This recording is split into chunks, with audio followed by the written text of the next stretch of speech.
indisputable greatness, blackness defined. For some, to be black means to be limited, to be oppressed, to be restricted by those assigned to block one's progress. For some, the term black is not used as a description of one's beautiful exterior, but as a trumpeting of insults that negatively redefine great character through the breaking down of one's interior. For some, black means the inability to think intellectually, decipher logically, or act wisely. Of course, there are those who question the validity of one's blackness when they discover that many inventions were created by Southern-speaking, backward-talking, black illiterates who were blessed with remarkable genius. Well, I do understand there are some different views of blackhood, blackism, if you would. After all, the good book says that everyone's entitled to their own opinion. But how about for once in our lives, forming opinions based on truth, guided by wisdom, and guarded by compassion? Let us reposition ourselves. Take a new vantage point. One that's not perverted with harsh prejudices or silly stereotypes. I guess the rawness of this experience will transform your minds forever. Being black meant a life sentence to slavery. Turns out being black motivated the spirit of bravery. Being black meant you were prohibited from learning how to read.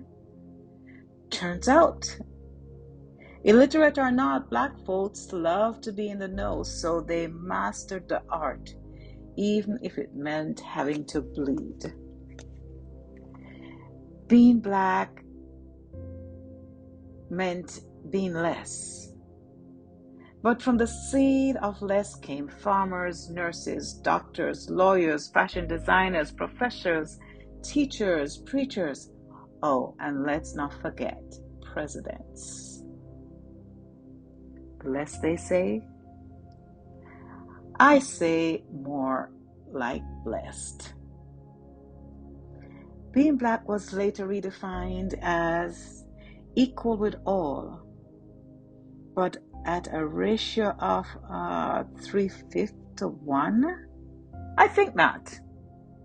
Then the 13th, 14th, and 15th Amendments came along, and the quest for equality began to smell like a victory won. Black codes and Jim Crow's laws were later enacted to weary the process of many. Instead, those barriers that composed a resounding tune move forward, move towards the light, move onward, and peacefully fight. In 1964, the same movement granted us our true civil rights. Emerging as a mighty fortress, people of different nations and tongues finally became together, united as one. No racial, ethnic, religious, or social requirements to meet. No subjection to intimidation through verbal threats or the clicking of a gun. You see, like everyone else, being black is simply about living, growing, learning, loving. It involves falling down, rising up, and willfully resolving. When you sum it up, all that's been said and done, being black is merely about humanity. most perfectly demonstrated through the life of God's Son. He is the embodiment of old, young, short, tall. From out of this one man came all creatures great and small. Your eyes have seen, and your ears have heard. By reading and watching history unfold, and through the revelation of just one spoken word. And now, if the truth has failed to convince you, then there really is no doubt that you're still enslaved, imprisoned, entangled, entrapped, and shackled. But we won't give up on you, because that's not who we are.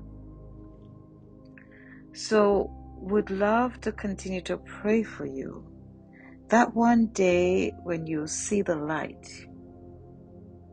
you'll find your way out. Indisputable greatness, blackness defined.